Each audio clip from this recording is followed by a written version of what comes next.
శుభ సాయంత్రం. తెలంగాణ ప్రభుత్వం భాషా సాంస్కృతిక శాఖ సారంగి ఫౌండేషన్ సంయుక్తంగా ఈరోజు ఈ ప్రతిష్టాత్మక జాతీయ వేదిక రవీంద్ర భారతిలో ఒక ఫిల్మ్ అవార్డ్స్ ఫంక్షన్కి శ్రీకారం చుట్టడం జరిగింది. ఒక్కసారి ఇది తొలి ప్రయత్నం. సారంగి ఫౌండేషన్ సినిమా రంగానికి కూడా ప్రతిభావంతమైన పురస్కారాలు ఇవ్వాలి అనే ఒక ఆలోచనతో మొదలెట్టిన ఒక మంచి సత్ప్రయత్నం. సారంగి ఫౌండేషన్ అధినేత తమ్ముడు ఖాజా అఫ్రిదికి ఆయన సంకల్పానికి ఒక్కసారి మనందరి కర్తాల మధ్య we must give a huge round of applause to the idea, concept and that సంకల్పం, గుడ్ సంకల్పం, ఒక మంచి శుభ సంకల్పానికి శుభాకాంక్షలు తెలియజేస్తున్నా. మనకు పెద్ద డ్రీమ్ సినిమా అంటే లార్జర్ దాన్ లైఫ్. సినిమా ఎందుకు బాగా ఇష్టము అంటే మిగతా అన్ని కళలు వేలాది సంవత్సరాల నుంచి ఈ నేల మీద ప్రపంచవ్యాప్తంగా ప్రతి నేల మీద ప్రతి చోట కూడా ఇతర కళలు ఎన్నున్నప్పటికీ, జానపద కళలు, గిరిజన కళలు, శాస్త్రీయ కళలు ఎన్నున్నప్పటికీ సినిమా వచ్చి 1896 నుంచి ఇప్పటి వరకు దాదాపు 130-140 సంవత్సరాల కాలంలోనే మిగతా కళలన్నింటి పైన రారాజుగా నిలిచే స్థాయికి వెళ్ళిపోవడం అనేది ఒక అద్భుతం. సరే, సాంకేతికత ఉంది, క్రియేటివిటీ ఉంది. Creativity and technology and idea and many other things are there. ఎన్నెన్నో క్రాఫ్ట్లు ఉన్నాయి. ఒక కాంప్లెక్స్ ఆర్ట్ సినిమా. ఒక పెద్ద సర్వే చేశారు, ఈ ప్రపంచంలోకి వెళ్ళి అత్యంత కష్టమైన ప్రొఫెషన్స్ ఏంటి అని చేస్తే ఆ మొత్తం సర్వేలో తెలిసింది ఏంటంటే అంటే హ్యూమన్ రిసోర్స్ని ఎట్లా మొబిలైజ్ చేసుకోవాలి, టీమ్ మేనేజ్మెంట్ ఎలా, దానికి కొన్ని ఇండికేటర్స్ పెట్టుకున్నారు. టీమ్ మేనేజ్మెంట్ ఎలా చేసుకోవాలి, ఆ లీడర్షిప్ ఎట్లా ఉండాలి, దాన్ని డీల్ చేయడం, ఫైనాన్షియల్ రిసోర్సెస్, సో వీటన్నిటిని time management, confidence building, crisis administration, ఒకవేళ మధ్యలో ఏమైనా ఆగిపోతే ఎట్లా క్రైసిస్ని కవర్ చేయాలి, ఒకవేళ హ్యూమన్ రిసోర్స్ మధ్య ఏమైనా అభిప్రాయ భేదాలు వస్తే వచ్చే కాన్ఫ్లిక్ట్ రిజల్యూషను, సో ఇలాంటి ఎన్నో ఇండికేటర్స్ని బేస్ చేసుకొని మొత్తం డిసైడ్ చేస్తే ప్రపంచం మొత్తం మీద అత్యంత కష్టమైన ప్రొఫెషన్స్ రెండే వచ్చాయి. First politics. నిజంగా చాలా కష్టం, అంత ఈజీ కాదు మనం అనుకుంటాం, కానీ చాలా కష్టం. జనాలని నమ్మించడం, ఒప్పించడం, మెప్పించడం, వారిని అనుయాయులుగా ఉంచుకోవడం, ఎప్పటికప్పుడు ఆ నమ్మకాన్ని నిలుపుకోవడం అనేది చాలా టఫెస్ట్ టాస్క్. ఎవ్రీ డే, ప్రతిరోజు ఒక లక్ష్యమే ఉంటుంది, ప్రతిరోజు నిరూపించుకోవాల్సిందే. అలాంటిది ఒకటి. రెండవది ఏంటంటే సినిమా రంగం. సినిమా రంగంలో కూడా చాలా ఛాలెంజెస్, మామూలు ఛాలెంజెస్ లేవు. అది 3 నెలలు, ఆ అనుబంధాలు ఏవైనా కూడా 3 నెలలు లేదా 6 నెలలు సినిమా నడిస్తే, పెద్ద సినిమాలు అయితే సంవత్సరం అయితే సంవత్సరం అంతే. ఆ తర్వాత ఎవరి అనుబంధాలు వారివి, ఎవరి ఈక్వేషన్స్ వారివి, ఎవరి జీవన ప్రస్థానాలు వారివి. అలాంటి నేపథ్యంలో ఒకే లక్ష్యం కోసం, ఒకే గమ్యం కోసం ఒక డైరెక్టర్ కన్న డ్రీమ్ని ప్రొడ్యూసర్ సాకారం చేసుకోవాలని అనుకుంటే దానికి సంబంధించిన మొత్తం క్యాస్ట్ అండ్ క్రూ అందరూ క్రాఫ్ట్స్మెన్ అందరూ కూడా ఒకే లక్ష్యంగా, ఏకలక్ష్యంగా ఒకే స్వప్నాన్ని వేల కళ్ళలోంచి, నాయి 2 కళ్ళు, ఈయన 2 కళ్ళు, ఇంకో 2 కళ్ళు, 2 కళ్ళు, 2 కళ్ళు, 2 కళ్ళు, 2 కళ్ళు, 2 కళ్ళు, కళ మాత్రం ఒకటే, దృశ్యం మాత్రం ఒకటే.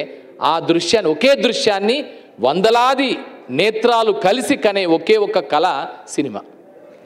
సో అలాంటి సినిమాని మళ్ళీ లక్షలాది మంది కళ్ళకి చూపించాలి, ఆ కళ్ళని మెప్పించాలి, ఆ మెదడులో ఒక చలనాన్ని కలిగించాలి, ఆ హృదయాన్ని స్పందింపజేయగలగాలి. అది అప్పుడు మాత్రమే జనాల్లోకి వెళ్తుంది, ఆలోచన అవుతుంది, ఒక స్టాండర్డ్గా నిలబడుతుంది.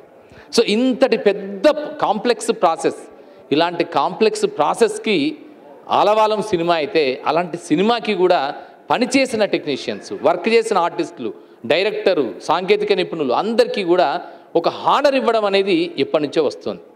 అయితే గమ్మత్తుగా మనం చెప్తే ఆశ్చర్యపోతారు, ఇది చాలామందికి తెలియని విషయం. భారతదేశంలో సినిమా రంగానికి కూడా అవార్డులు ఇవ్వాలి. ఎందుకంటే సినిమా రంగాన్ని మొదట్లో బాగా తిట్టారు, విపరీతంగా తిట్టారు. మొత్తం సమాజాన్ని దుష్పరిణామాలకు దారితీస్తుంది, చాలా విపరిణామాలు చేస్తుంది, చాలా చెడు కలిగిస్తుంది అనేది that is the common opinion of India at the time of 1930s, 40s కూడా అదే కొనసాగింది. అలాంటి టైంలో సినిమా రంగానికి మొట్టమొదటిసారిగా ఇన్సెంటివ్స్, ప్రోత్సాహకాలు ఇస్తూ ఒక కొత్త సంస్కృతికి శ్రీకారం చుట్టిన నేల తెలంగాణ, నిజాం, హైదరాబాద్. ఇప్పుడు కాదు, 1920sలోనే 1920sలోనే ఆయన సినిమాలు తీస్తారంటే, ధీరేంద్రనాథ్ గంగూలీ అంటే ఆయన సినిమాలు తీస్తారంటే ఆయన సినిమాలకి ప్రోత్సాహకాలు ఇచ్చి అయ్యా పర్మిషన్లు, షూటింగ్లు తీసుకుంటారంటే పర్మిషన్లు, ఎగుమతి దిగుమతి ట్యాక్స్ల దగ్గర, ఎందుకంటే అప్పుడు కెమెరాలు లేవు, రీళ్లు ఇవన్నీ తీసుకొని ఎక్కడి నుంచో జర్మనీ నుంచి లండన్ నుంచి దిగుమతి చేసుకోవాలి. ఆ ధీరేంద్రనాథ్ గంగూలీ అంటే ఆయన నిజాం కాలేజీలో ప్రొఫెసర్. సో ఆయన అక్కడి నుంచి దిగుమతి చేసుకుంటూ ఇక్కడ హైదరాబాద్లో సినిమాలు తీశాడు. లోటస్ ఫిల్మ్ కంపెనీ అనే కంపెనీ పెట్టి 1920sలోనే 8 సినిమాలు తీశాడు. 1920sలో 8 సినిమాలు తీశారు. అంటే మన అందరూ ఏం చెప్తారంటే, తెలుగు సినిమా వాళ్ళు ఏం చెప్పినా రఘుపతి వెంకయ్య తెలుగు సినిమా పితామహుడు, అది మద్రాసులో మొదలైంది. రఘుపతి వెంకయ్య కొడుకు రఘుపతి ప్రకాష్ ఉన్నాడు, భీష్మ ప్రతిజ్ఞతో మూకీ సినిమాతో మొదలైంది అని చెప్తారు. కానీ సేమ్ అదే టైంలో తెలంగాణ ప్రాంతంలో హైదరాబాద్లో నిజాం ప్రోద్బలంతో అత్యంత అద్భుతంగా సినిమా విరాజిల్లింది. సినిమా కళ ఆ స్థాయికి వెళ్ళిపోయింది. అయితే ఇదంతా కూడా మరుగున పడిన చరిత్ర, అవన్నీ బయటికి తీయాల్సిన చరిత్ర. సో అదే సమయంలో ఇంకొక అద్భుతం ఏంటంటే, సినిమా రంగానికి ప్రోత్సహించాలంటే, సినిమా రంగానికి అప్పుడు వచ్చేటోళ్ళు కాదు అందరూ, దాని అంతా చాలా ఏందో చెడు, నాటకానికి బాగా అప్పుడు డిమాండ్, విపరీతమైన డిమాండ్ నాటకం.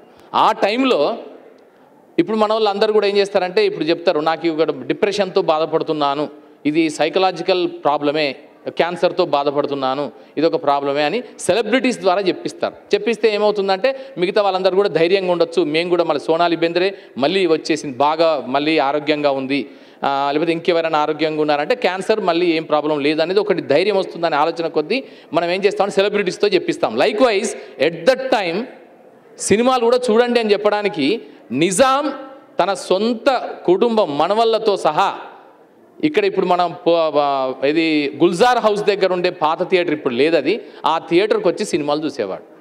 ఇది ఎప్పుడు 1946లో, అప్పటికి ఇంకా స్వాతంత్రం కూడా రాలే. ఆ టైంలో ఆయన మొత్తం ఆఖరికి ఏం చేసేవాడంటే తన మంత్రిమండలి సభ్యులందరికీ చెప్పేసి అయ్యా మీరు అందరు పోయి సినిమా చూడాలని చెప్పేటోళ్ళు.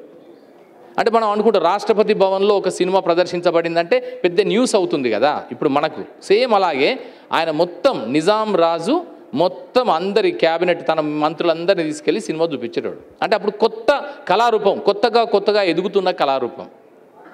అదొక్కటే కాదు, ఇవన్నీ కొత్త విషయాలు ఇవన్నీ. అలాగే ఇంకొక గొప్ప విషయం ఏంటంటే భారతదేశంలో సినిమా రంగానికి కూడా ఒక కళారూపం ఇది, దీనికి అవార్డులు ఇవ్వాలనే ఆలోచన ఎప్పుడు మొదలైందంటే 1954లో. థ్యాంక్స్ టు జవహర్లాల్ నెహ్రూకు విజన్ ఉంది. నెహ్రూ పెద్ద దార్శనికుడు. ఆయన సినిమా రంగం రేపు చూపించబోయే ప్రభావాన్ని గుర్తించాడు కనుకే సినిమా రంగానికి కూడా అవార్డులు ఇవ్వాలని మొట్టమొదటిసారిగా నేషనల్ ఫిల్మ్ అవార్డ్స్ అని 1954లో మొదలెట్టాడు. ఇది మనందరికీ తెలిసింది. తర్వాత ఫిల్మ్ఫేర్ వచ్చాయి, ఫైమాలు, ఇప్పుడు చాలా ఇంటర్నేషనల్ లెవెల్లో దుబాయ్లో చేస్తూ, మారిషస్లో చేస్తూ, మాల్దీవ్స్లో చేస్తూ ఉండే పెద్ద అవార్డ్స్ ఉన్నాయి. కానీ సినిమా రంగానికి అవార్డు ఇవ్వాలి అనే ఆలోచన మొట్టమొదటిసారిగా చేసింది 1944లో హైదరాబాద్ నిజాం. అండ్ 3 అవార్డులు ప్రకటించాడు సినిమా రంగానికి. అప్పుడు ఆ కాలంలో 3 అవార్డులు ప్రకటించి సినిమా రంగానికి అవార్డులు ఇవ్వడం ద్వారా సినిమా రంగాన్ని గుర్తించవచ్చు, గౌరవించవచ్చు, దాని ప్రతిభని ప్రపంచానికి చాటి చెప్పచ్చు అనే ఒక కొత్త సంస్కృతికి, తొలి సంస్కృతికి శ్రీకారం చుట్టింది హైదరాబాద్ నేల, ఈ తెలంగాణ గడ్డ, అప్పటి హైదరాబాద్ నిజాం. ఆ పరంపరని కొనసాగించే దిశగా ఈరోజు సారంగి ఫౌండేషన్ సినిమా రంగానికి విపరీతమైన కృషి చేస్తున్నారు, చాలా అద్భుతంగా కష్టపడుతున్నారు, వర్క్ చేస్తున్నారు. వాళ్ళందరికీ కూడా వివిధ విభాగాలలో కొంతమందికైనా మనం అవార్డు ఇస్తే, అది రవీంద్ర భారతి లాంటి వేదిక ద్వారా ఇస్తే దానికి ఒక ప్రామాణికత వస్తుంది, దానికి అంత గౌరవం వస్తుంది, గుర్తింపు వస్తుంది అనే ఒక సదాశయంతో, సత్సంకల్పంతో ఈ సారంగి ఫౌండేషన్ ద్వారా సారంగి ఫిల్మ్ అవార్డ్స్ 2024ని మొట్టమొదటిసారిగా ప్రారంభించడం జరిగింది.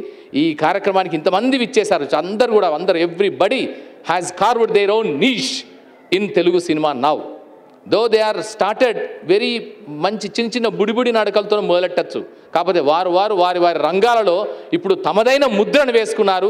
ఇది తెలంగాణ అని చూపిస్తున్నారు, ఇది మా సంస్కృతి, మా సంప్రదాయం, మా సృజనాత్మకత అని చెప్పి చూపిస్తున్నారు, నిరూపించుకుంటున్నారు. అలాంటి వాళ్ళందరూ కూడా ఇప్పుడు ఉన్నారు తమ్ముళ్ళందరూ. సో వారందరికీ కూడా స్వాగతం పలుకుతున్నా, శుభాకాంక్షలు తెలియజేసుకుంటూ, అది మధు కావచ్చు, వేణు ఉడుగుల కావచ్చు, రచ్చ రవి కావచ్చు, తమ్ముడు మన హీరో చైతన్య కావచ్చు, అండ్ అక్షర కుమార్ కావచ్చు, and everybody who has done a wonderful job in the last year.